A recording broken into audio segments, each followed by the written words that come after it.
नारद जी की ताज़ा खुसुर फुसुर को मिस ना होने दें। हमारे चैनल को सब्सक्राइब करें और बेल आइकन जरूर दबाएं।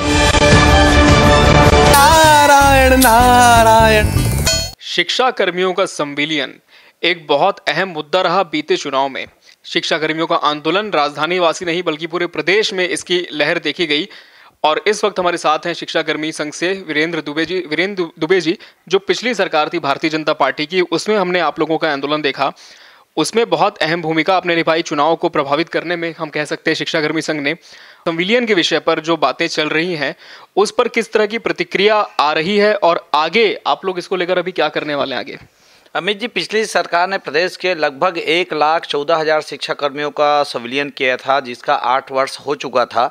8 वर्ष से जो नीचे वाले जो शिक्षा कर्मी हैं लगभग 40,000 के आसपास वो संविलियन से वंचित थे। साथ ही साथ पिछली सरकार में हमारी मांग संविलियन के साथ साथ है क्रमोन्नत वेतनमान, वर्ग 3 की वेतन विसंगति, अनुकंपा नियुक्ति और स्पष्ट स्थानांतरण नीति की भी रही। अब एक सबसे महत्वपूर्ण मांग पुरानी पेंशन की बहाली, ये सब मांग भी रही। लेकिन पिछली सरकार ने सिर्फ 1,14,000 शिक्षा कर्मियों का संविलियन किया। उसके पश्चात जो है चुनाव हुआ और चुनाव में कांग्रेस की घोषणा पत्र में 2 विषय महत्वपूर्ण विषय जो है रखे गए, जिसमें प्रदेश के शिक्षा कर्मियों को क्रमोन्नति की बात कही गई थी और दूसरा विषय रखा गया था कि जो शेष शिक्षा कर्मी हैं उनका हम यदि सत्ता में हम आते हैं तो हम उनका संविलियन करेंगे। और निश्चित रूप से हम सब लोगों के लिए बहुत खुशी की बात है और मैं माननीय मुख्यमंत्री जी को जो है उनका आभार व्यक्त करना चाहता हूं कि जैसे ही उनकी अभी कैबिनेट की बैठक हुई 1 तारीख को, नए वर्ष में प्रदेश के लगभग 40,000 शिक्षा कर्मियों को भी उन्होंने संविलियन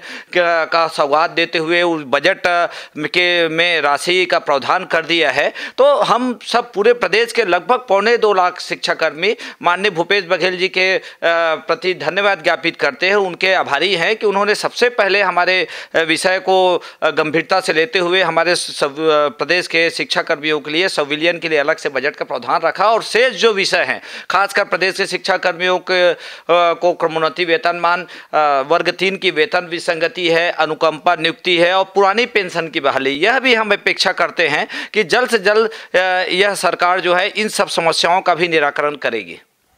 इस साल लोकसभा चुनाव है, लेकिन उसके पहले एक ऐसा समय आएगा जब आप लोग ना ही अपनी मांगों के लिए प्रदर्शन कर सकेंगे, ना ही किसी कड़े रुख के साथ अपनी मांगों को सामने पेश कर सकेंगे। अगर ऐसा होता है कि आपको अपनी मांगें मनवाने के लिए सड़क की लड़ाई फिर से लड़ने की ज़रूरत आती है, तो क्या फिर से हमें शिक्षा कर्मी संघ दिखेगा ऐसा करते हुए? अमित जी, प्रदेश के शिक्षा कर्मियों का जो समूह है लगभग 2.25 लाख शिक्षा कर्मी हैं और परिवार सहित उनकी संख्या लगभग 5 लाख के आसपास है। और यदि रिश्तेदारों को देखें तो लगभग 15 से 20 लाख लोग हैं और इतना बड़ा समूह है कि हमको नज़रअंदाज करके कोई भी सरकार शांति से काम नहीं कर सकती। और जो विषय हमारा है, जायज़ मांगे हैं, घोषणा पत्र में सरकार ने क्रमोन्नति की बात लिखी है और यह क्रमोन्नति का विषय है, आज की डेट में सबसे बड़ा विषय है। और इसको सरकार यदि नज़रअंदाज करके लोकसभा चुनाव में यदि हमको जो है, यदि हमारे शिक्षा कर्मियों को क्रमोन्नति की सौगात नहीं देगी तो निश्चित रूप से मान के चलिए ये हमको आंदोलन के लिए विवश होकर आंदोलन में आना पड़ेगा। और हम माननीय मुख्यमंत्री जी जो है उससे अपेक्षा करते हैं कि इस समस्या का भी वो समाधान करेंगे, अन्यथा प्रदेश के शिक्षा कर्मी आंदोलन में जा सकते हैं। जहाँ तक वर्ग 3 की बात है वीरेंद्र जी, तो वेतन विसंगति को लेकर एक बहुत बड़ा आंदोलन उन्होंने भी अभी 3 से 4 महीने पहले किया था। वर्ग 3 का जो तबका है वो वर्ग 1 के साथ अभी भी हम उसे सम्मिलित तौर पर देखें, या ऐसा कहें कि कहीं ना कहीं कुछ नाराजगी पनप रही है बीच में?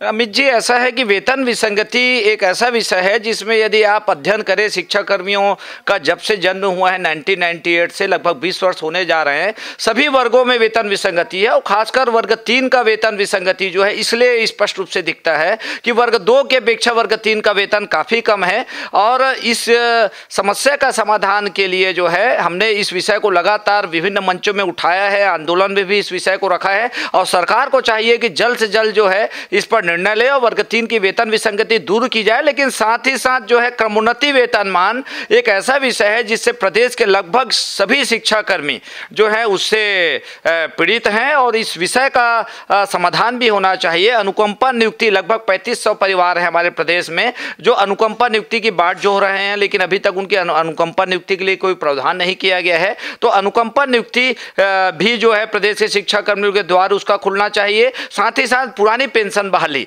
जो 2004 के बाद से नई पेंशन प्रणाली अपनाई गई है, जिससे पूरे प्रदेश नहीं पूरे देश के कर्मचारियों को काफ़ी नुकसान हो रहा है। अब हमारी एक मुख्य मांग पुरानी पेंशन बहाली भी होगी, जिसके लिए हम शीघ्र ही बैठक करेंगे और हमारी बैठक अमित जी 6 तारीख को एक बड़ी बैठक रायपुर में आहूत की गई है, जिसमें आगे की हम रणनीति भी बनाएंगे। तो 6 तारीख को जो शिक्षा कर्मियों की बैठक बुलाई गई है उसमें अहम निर्णय लिए जाएंगे, आगे की रणनीतियां बनाई जाएंगी और शिक्षा कर्मियों ने यहां पर साफ कह दिया है खबरची पर कि अगर सरकार ने इनकी अवहेलना की तो आंदोलन करने के लिए भी ये बाध्य होंगे। खबरची न्यूज के लिए कैमरा पर्सन राकेश यादव के साथ अमित शर्मा, रायपुर। नारायण नारायण।